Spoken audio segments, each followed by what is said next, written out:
ನನ್ನೆಲ್ಲ ಸ್ನೇಹಿತರಿಗೆ ತರಗತಿಯ ಸ್ವಾಗತ.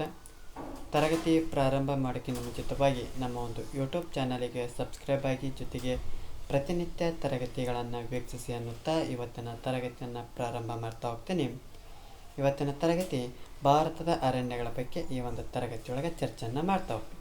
ಈ ಒಂದು ತರಗತಿಯೊಳಗೆ ನಿತ್ಯ ಹರಿದ್ವರ್ಣ ಅರಣ್ಯಗಳು, ಎಲೆ ಉದುರಿಸುವ ಅರಣ್ಯಗಳು, ಉಷ್ಣವಲಯದ ಹುಲ್ಲುಗಾವಲು ಅರಣ್ಯಗಳ ಬಗ್ಗೆ ಈ ಒಂದು ತರಗತಿಯೊಳಗೆ ಚರ್ಚೆಯನ್ನು ಮಾಡ್ತಾ ಹೋಗೋಣ. ಸಾಮಾನ್ಯವಾಗಿ ಒಂದು ಪ್ರದೇಶದಲ್ಲಿ ಪ್ರಕೃತಿದತ್ತವಾಗಿ ಬೆಳೆದಿರುವಂಥ ಎಲ್ಲ ಬಗೆಯ ಒಂದು ಸಸ್ಯ ಸಮೂಹವನ್ನು ಅಂತ ಕರಿತಪ್ಪ ಅಂದ್ರೆ ಅರಣ್ಯಗಳು ಅಥವಾ ಸ್ವಾಭಾವಿಕ ಸಸ್ಯವರ್ಗ ಅಂತಂದು ಕರಿತಾವೆ. ಅಂದ್ರೆ ಒಂದು ಪ್ರದೇಶದಲ್ಲಿ ಅಥವಾ ಒಂದು ಭಾಗದಲ್ಲಿ ಪ್ರಕೃತಿದತ್ತವಾಗಿ ಬೆಳೆದಿರುವ ಎಲ್ಲ ಬಗೆಯ ಸಸ್ಯ ಸಮೂಹವನ್ನು ಅರಣ್ಯಗಳು ಅಥವಾ ಸ್ವಾಭಾವಿಕ ಸಸ್ಯವರ್ಗ ಅಂತ ಕರಿತಾವೆ. ಇದು ಪ್ರಾಕೃತಿಕ ಪರಿಸರದ ಇತರ ಅಂಶಗಳಾದಂಥ ಉಷ್ಣಾಂಶ, ಮಳೆ, ಭೂಸ್ವರೂಪ, ಮಣ್ಣುಗಳು ಮುಂತಾದವುಗಳಿಂದ ಹೆಚ್ಚು ಪ್ರಭಾವಿತ ಆಗಿರ್ತವೆ. ಜೊತೆಗೆ ಭಾರತವು 2009ರ ಒಂದು ಅಂದಾಜಿನಂತೆ 6.9 ಲಕ್ಷ ಚದರ ಕಿಲೋಮೀಟರ್ ಅಂದರೆ ಭೌಗೋಳಿಕ ಕ್ಷೇತ್ರದ 21.2% ಭೂಭಾಗವು ಅರಣ್ಯದಿಂದ ಕೂಡಿದೆ. ಅಂದರೆ ಭೌಗೋಳಿಕವಾಗಿ 21.02% ಏನೈತಿ ಅರಣ್ಯ ಕೂಡಿರೋದು ಕಂಡು ಬರ್ತಾ ಹೋಗ್ತದೆ. ಜೊತೆಗೆ ಭಾರತವು ಬಹುವಿಸ್ತಾರವಾದಂಥ ದೇಶವಾಗಿರೋದ್ರಿಂದ ವಿವಿಧ ಬಗೆಯ ಪ್ರಾಕೃತಿಕ ಪರಿಸರಗಳಿಂದ ಕೂಡಿರುತ್ತೆ. ಜೊತೆಗೆ ಈ ಒಂದು ಪ್ರಾಕೃತಿಕ ಸಸ್ಯವರ್ಗದಲ್ಲಿ ಅನೇಕ ವಿಧಗಳನ್ನು ಕಾಣ್ತಾ ಹೋಗ್ತೀವಿ. ಹಾಗಾಗಿ ಇವುಗಳನ್ನು ಏನು ಮಾಡ್ತಾ ಹೋಗ್ತಾರೆ, ಮುಖ್ಯ ಪ್ರಕಾರಗಳಾಗಿ ವಿಂಗಡಣೆಯನ್ನು ಮಾಡ್ತಾ ಹೋಗ್ತಾರೆ. ಒಂದನೇದು ನಿತ್ಯ ಹರಿದ್ವರ್ಣ ಕಾಡುಗಳು, ಎಲೆ ಉದುರಿಸುವ ಮಾನ್ಸೂನ್ ಅರಣ್ಯಗಳು, ಜೊತೆಗೆ ಉಷ್ಣವಲಯದ ಹುಲ್ಲುಗಾವಲು ಅರಣ್ಯಗಳು, ಮ್ಯಾಂಗ್ರೋವ್ ಅರಣ್ಯಗಳು, ಜೊತೆಗೆ ಮರುಭೂಮಿ ಅರಣ್ಯಗಳು, ಜೊತೆಗೆ ಹಿಮಾಲಯದ ಆಲ್ಪೈನ್ ಅರಣ್ಯಗಳು ಅಂತಂದು 6 ವರ್ಗೀಕರಣವನ್ನು ಮಾಡ್ತಾ ಹೋಗ್ತೀವಿ. ಒಂದನೇದು ನಿತ್ಯ ಹರಿದ್ವರ್ಣ ಅರಣ್ಯಗಳು, ಎಲೆ ಉದುರಿಸುವ ಮಾನ್ಸೂನ್ ಅರಣ್ಯಗಳು, ಇದೇನು ಉಷ್ಣವಲಯದ ಹುಲ್ಲುಗಾವಲು ಅರಣ್ಯಗಳು, ಮರುಭೂಮಿಯ ಅರಣ್ಯಗಳು ಮತ್ತು ಮ್ಯಾಂಗ್ರೋವ್ ಅರಣ್ಯಗಳು ಮತ್ತು ಹಿಮಾಲಯದ ಆಲ್ಪೈನ್ ಅರಣ್ಯಗಳು. ಇವತ್ತಿನ ತರಗತಿಯೊಳಗೆ ನಾವು ನಿತ್ಯ ಹರಿದ್ವರ್ಣದ ಅರಣ್ಯಗಳ ಬಗ್ಗೆ ಚರ್ಚೆಯನ್ನು ಮಾಡ್ತಾ ಹೋಗ್ತೀವಿ. ಭಾರತದಲ್ಲಿ ನಿತ್ಯ ಹರಿದ್ವರ್ಣದ ಅರಣ್ಯಗಳು ಎಲ್ಲಿ ಕಂಡು ಬರ್ತಾವಪ್ಪ ಅಂದ್ರೆ ಇವು 250 ಸೆಂಟಿಮೀಟರ್ಗಿಂತ ಹೆಚ್ಚು ಮಳೆ ಪಡೆಯುವಂಥ ಪ್ರದೇಶಗಳಲ್ಲಿ, ಜೊತೆಗೆ 900 ಮೀಟರ್ಗಿಂತ ಕಡಿಮೆ ಎತ್ತರ ಇರುವಂಥ ಪ್ರದೇಶದಲ್ಲಿ ಈ ಒಂದು ನಿತ್ಯ ಹರಿದ್ವರ್ಣ ಕಾಡುಗಳನ್ನು ಕಾಣ್ತವೆ. ಎಷ್ಟು 250 ಸೆಂಟಿಮೀಟರ್ಗಿಂತ ಹೆಚ್ಚಿನ ಮಳೆ ಇರಬೇಕು, 900 ಮೀಟರ್ಗಳಕ್ಕಿಂತ ಕಡಿಮೆ ಎತ್ತರ ಇರುವಂಥ ಪ್ರದೇಶಗಳೇ ಈ ಬಗೆಯ ಅರಣ್ಯಗಳನ್ನು ಕಾಣ್ತಾ ಹೋಗ್ತೀವಿ. ಇವು ಎಲ್ಲೆಲ್ಲಿ ಕಂಡು ಬರ್ತಾವಪ್ಪ ಅಂದ್ರೆ ಪಶ್ಚಿಮ ಘಟ್ಟಗಳು, ಈಶಾನ್ಯ ರಾಜ್ಯಗಳಾದಂಥ ಅಸ್ಸಾಂ, ಮೇಘಾಲಯ, ತ್ರಿಪುರ, ಮಣಿಪುರ್, ನಾಗಾಲ್ಯಾಂಡ್, ಜೊತೆಗೆ ಅಂಡಮಾನ್ ಮತ್ತು ನಿಕೋಬಾರ್ ಮತ್ತು ಲಕ್ಷದ್ವೀಪಗಳಲ್ಲಿ ಕಂಡು ಬರ್ತಾ ಹೋಗ್ತವೆ. ಜೊತೆಗೆ ಭಾರತದಲ್ಲಿ ನಿತ್ಯ ಹರಿದ್ವರ್ಣದ ಅರಣ್ಯಗಳು ಸುಮಾರು 2.6 ಲಕ್ಷ ಹೆಕ್ಟೇರ್ ಪ್ರದೇಶದಲ್ಲಿ ಹರಡಿವೆ.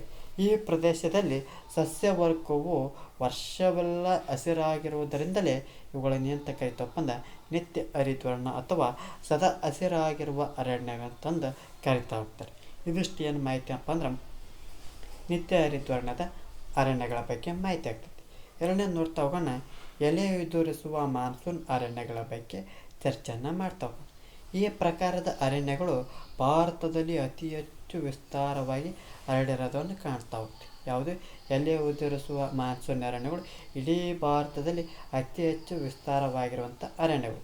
ಇವು 75ರಿಂದ ಹಿಡಿದು 250 ಸೆಂಟಿಮೀಟರ್ ಮಳೆ ಬೀಳುವಂಥ ಪ್ರದೇಶಗಳಲ್ಲಿ ವ್ಯಾಪಕವಾಗಿ ಹರಡಿರೋದನ್ನು ಕಾಣ್ತಾ ಹೋಗ್ತೀವಿ.